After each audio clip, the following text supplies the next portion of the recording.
Hi ladies and gents, Pond here with another video for Rise of Empires, Item Fire. Thank you so much for your previous likes, comments and subscriptions to the channel. If you haven't subscribed already, why not click on that button and ring the bell so you can get notifications of whenever I'm dropping content on the channel.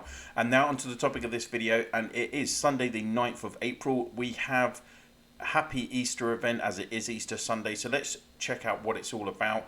You can see we've got the bunny icon on the right hand side of our castle menus here, and there's 5 different sections of the main Easter event for us to look at. So first we've got the Easter Eggstravaganza craze. This is similar to what we've seen before at Halloween, New Year's, Christmas, New Year's, etc. Just you're going to have 2 different types of buildings to place in your castle. You get 1 of each to begin with. The first one is an Easter basket on the left here, and then the right hand one is a Easter egg vehicle. Baskets are going to produce 2 normal Easter eggs. Vehicles are going to produce 2 exquisite Easter eggs. They refresh every 4 hours, so make sure you collect your eggs maybe set a timer on your phone and collect your eggs every 4 hours to make sure you're collecting as many as you can, maximizing that production every 24 hours. You can place a maximum of 5 of each buildings down. It's easy to obtain the Easter baskets because you can get extra in the exchange section here, as we've seen in previous events. You can get 4 more Easter baskets and they cost you 3 normal Easter eggs each. So make sure you're producing and collecting your Easter eggs on as quickly as possible to get your 5. For the vehicles, you're going to have to buy the pack. I think it's about £3 or £4. So it's not a super expensive pack, but obviously then you do have that barrier that if you're free to play, you're not going to be able to obtain these and maximize your exquisite eggs. But what you can do, as we've seen previously, is that you can go and help a fellow player and do joint production. And you can do, well, you can see I don't have any more chances for today, but you get 20 chances a day. If you click on joint production, that will send you to the other player's castle. Then you'll have an egg icon in the castle which you can click to send you to their Easter related buildings, and then you can join up. You can have 3 people doing joint production on each building each time. That's all what we've seen before. And then you can obviously exchange for rewards. As I've said, you're going to want to exchange for your extra Easter baskets first. And then really the thing you want to focus on is these hammers. So you can get 50 hammers from exchanging normal Easter eggs. These are to be used in the Lucky Egg event, and we'll talk about that more in a minute. And you can also get 50 hammers from exchanging your exquisite eggs as well. So those are the kind of first things you want to focus on. There's also 3 lots of 1 super recruitment ticket and 1 lot of 3 super recruitment tickets from your exquisite eggs. You can also get some bunny ears to gift if you want. You can get up to 5 of those, and also this gift which is secret to Kung Fu, which I have to be interested to see what happens on that. I don't have any preview of that, but that's a bit something different that we haven't seen before. So main thing to think about though is just to get as many of your hammers as you can over the next 7 days, because all of these events are going to be on for 7 days. On to the next item in the event menu, puzzle time. Again, we've seen this before. 3 different puzzles. You have to complete the daily tasks like alliance, help kit, rallies, logging in, donation, free recruitment, etc. To obtain enough pieces of the puzzle to then open the puzzle. You get 10 chances a day to complete the puzzle as quickly as possible.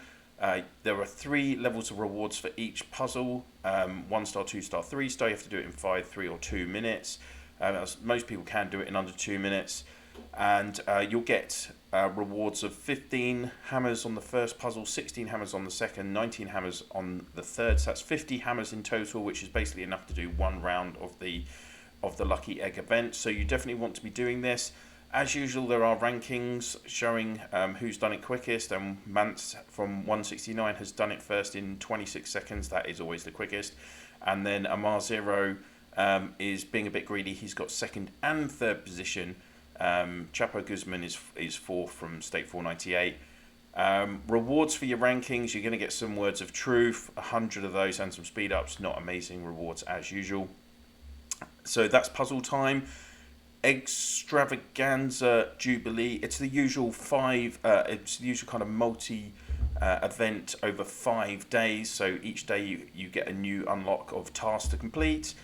You can see that today you have to do up to 30 rally attacks, and the rewards for doing those will give you a total of 16 hammers to go towards the Lucky Egg event. So Pretty simple, just log in every day, check what the tasks are and complete them to maximise your rewards from the hammers. Rabbit Invasion. So Spring Rabbit Invasion, this is one of these giant monsters you need to attack and defeat. They're on the Eden maps, and basically once their HP reduces to 0, a new one will just spawn somewhere else. And the main thing to think about is what combo you want to use for this monster. So it's saying that all of its friendly squads have a 100% chance to launch 2 normal attacks each round, but they can't recover troop power. It has a very high, well, it has a 100% chance to disarm 2 random enemy squads, your squads. And starting from the 4th round, all your friendly squads deal 50% more physical damage, but will take 50% more skill damage. And there has 500% more might and 800% more combat speed with its marching soldiers cap increased. So it's always going to go first. So the main thing about this is you want to be using skill-based combos. So the combo that I've used, for instance, and I'm ranked 69th now, but I was ranked about 40th earlier in the day. I used Aslan, Cao, and Reaver.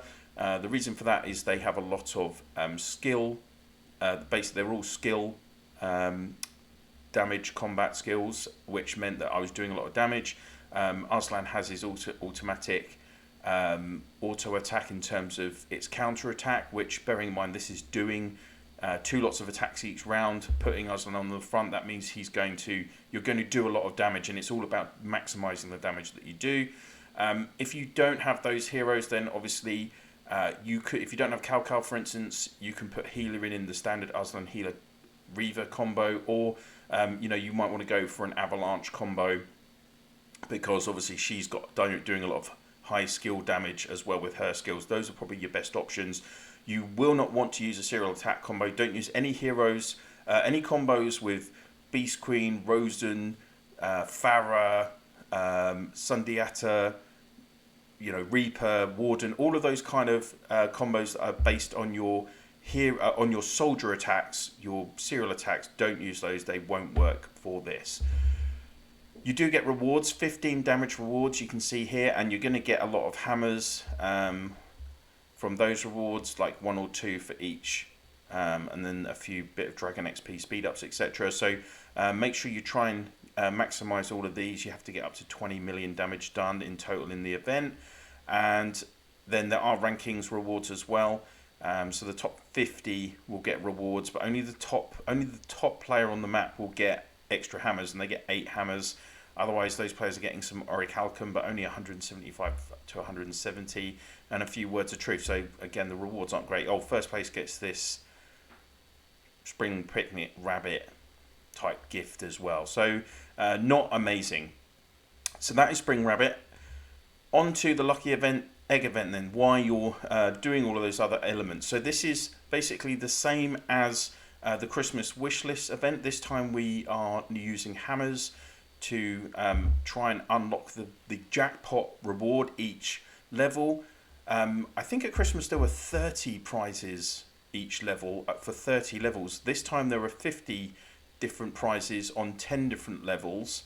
That looks like where it maxed out at. And basically, once you hit the jackpot, you can then skip on to the next level if you want to. On the Christmas wish list, there were like 2 other kind of medium tiered rewards that you might want to have got. With this one, it doesn't seem like they've gone with that. You've got bits of Super Dragonite, Courage Medals, Words of Truth, etc. At the higher levels, you get some war badges as well. But it's really the jackpots that we're interested in. So I've accumulated 27 hammers today. You can accumulate hammers through, as I've said, the other events we've already covered. Plus, they are available to purchase in packs, up to 300 hammers for about £100 or $125. And 300 hammers would get you through at least 6 levels, because it's 50 gifts per level, right? So even if you're a spender, you're probably looking at maybe it costing you about $175, maybe $200 to complete this event straight away if you're just spending. Otherwise, for the rest of us, you're just going to have to accumulate as many hammers as you can in the coming week. So let's click on opening 10 at time, see if I can get a jackpot. Nope. Let's click on another 10. No, and I've only got 7 left, but that's fine. We'll click on this 5. So again, this is supposed to be random. I've only got another 2 left. Will I pick up the jackpot? No, 1 left. So it might be... No, so I'm going to have to probably complete this level tomorrow. In terms of the rewards, we do have a new hero in the game, Boudica, which is a Celtic warrioress who, I believe she fought against the Romans 2,000 years ago. You can get, she is an exclusive hero, you can get 600 fragments for her in these rewards, plus 4,000 courage medals. So obviously 600 fragments will get you 3 copies of her.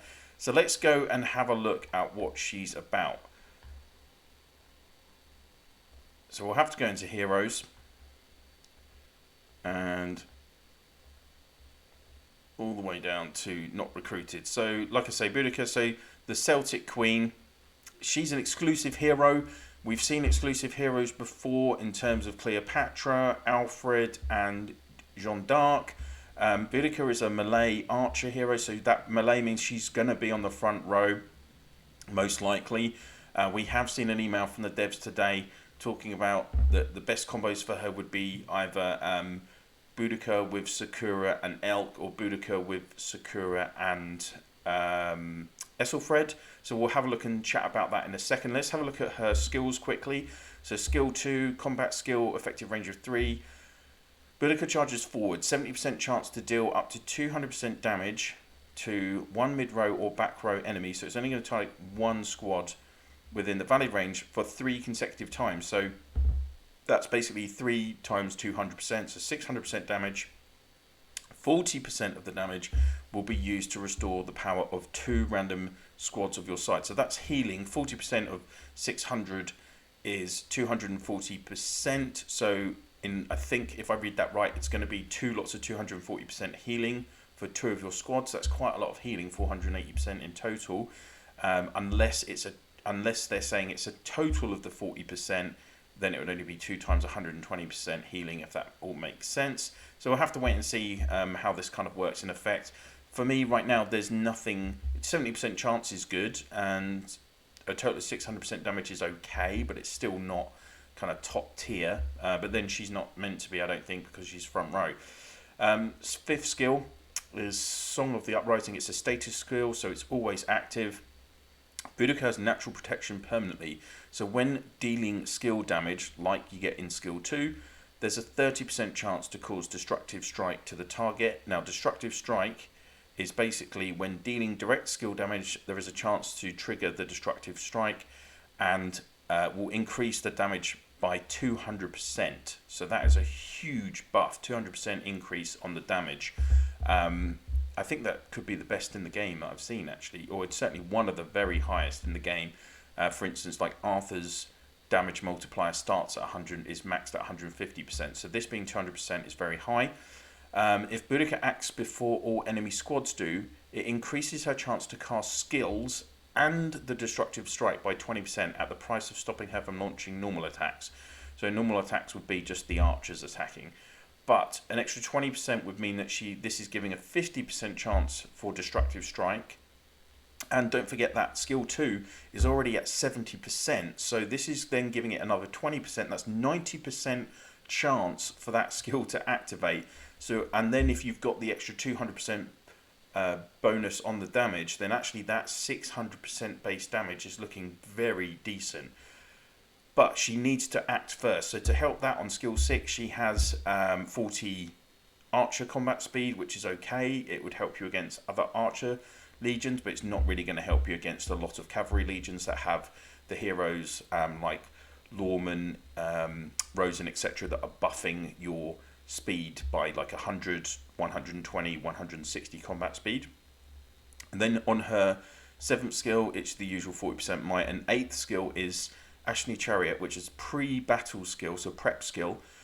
Effective range of 3, it's valid for archers, and it targets 1 random enemy squad. So before the, well, even though it doesn't, it targets 2. So before the battle, marks 2 random enemy squads within the valid range with 5 spear marks. Each layer of mark will increase the skill damage the target takes by 50%. So basically 5 times 10 is 50%. So 2 of the enemy squads is going to take an extra 50% skill damage on round 1. And the delay effect on all of the damage the target takes will be ignored. So that's if, like, I think that's for, like, for instance, a Hulk combo, where Hulk does ignore some of the damage. Then the marks will be reduced by 1 layer each round. So you start with 5, 50%, round 2 it's 4 layers, which would be 40%, etc. So this is all about doing as much damage as you can at the start of the battle. And in battles, there's a 60% chance each round to deal 500% massive damage to the enemy squad with the lowest troop power. So there's more damage that could be done, and this is, again, I'm guessing this is because it's a skill damage, then this might actually then be 80% chance if she actions first.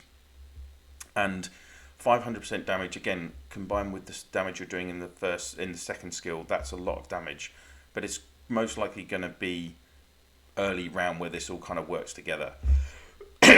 So, in terms of the combos, how does that all work? Well, in terms of pairing with Sakura's second skill guarantees that two of the squads in the Legion go first, right? So that is that would guarantee that's giving you a 2 in 3 chance of Boudica being guaranteed of triggering this 5th skill in the first 2 rounds. Plus, Sakura gives extra damage produced by fellow 2 legions in her squad, and she makes the opponent's legions take extra damage. So that all kind of synergizes perfectly. With Elk's giving a counter attack on his second skill, which would account for Boudica, and then his 5th skill, which the devs are saying they've improved, but I can't see how they've done that. But the 5th skill reduces a lot of the elements of the opponent's abilities, and then the 8th skill gives sober, so that would mean that Boudica can't be stopped by a status combo again in the first 2 rounds. So this is all about basically this combo is all tuned to doing massive damage in the first 2 rounds of the battle. That's what it's all about, and then hopefully hanging on until the end if you're against like a Cav combo, for instance. So and also that it does increase might as well, but then if you're not doing basic attacks with this Legion, it's not going to help. The other option is Esselfred. Now Esselfred again does a lot of damage on her skills. Her second skill starts with 90% chance, so it's very likely to activate. She also boosts combat speed on her skills as well, so that all kind of synergizes in with what Boudica does. So that's the thinking behind why they're using these hero combos. How good she will actually be in effect, because we always see archers still struggling a lot these days, even when you've got combos where you can have a high level skin on Reaper and Warden and have Ramses with all the damage that he does. They often still struggle against the meta combos from cavalry. So this is just the first look of her. It'll be interesting to see what happens long term.